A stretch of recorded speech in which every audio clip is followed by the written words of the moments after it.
पुण्यातील बोबदेव घाटात एका तरुणीवर 3 जणांनी सामूहिक बलात्कार केल्याची धक्कादायक घटना घडली आहे। या घटनेला 3 दिवस उलटून गेले तरीही आरोपी अद्याप मोकाटच आहेत। आरोपींच्या शोधासाठी पोलिसांनी पथके तैनात केली आहेत।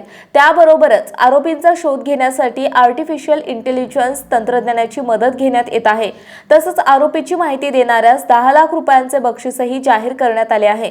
सामूहिक बलात्कार प्रकरणातील आरोपींचा शोध घेण्यासाठी पोलिसांकडून 3000 मोबाईल वापरकर्त्यांचा माहिती संकलित करण्यात येत आहे।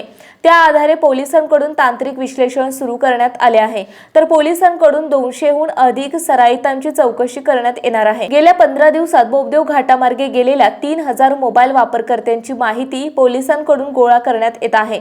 त्यानुसार तपास सुरू आहे। तरुणीवर अत्याचार केल्यानंतर आरोपी बोबदेव घाटातून सासवडकडे गेल्याचा संशय आहे। घाटापासून 70 ते 80 किलोमीटर पर्यंतचे सीसीटीव्ही तपासले जात आहे।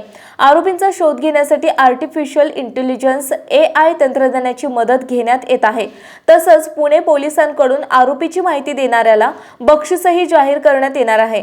तीनही आरोपींची माहिती देणाऱ्याला 10 लाख रुपयांचे बक्षीस देण्यात येणार आहे, अशी माहिती पोलीस सहआयुक्त रंजन कुमार शर्मा यांनी दिली।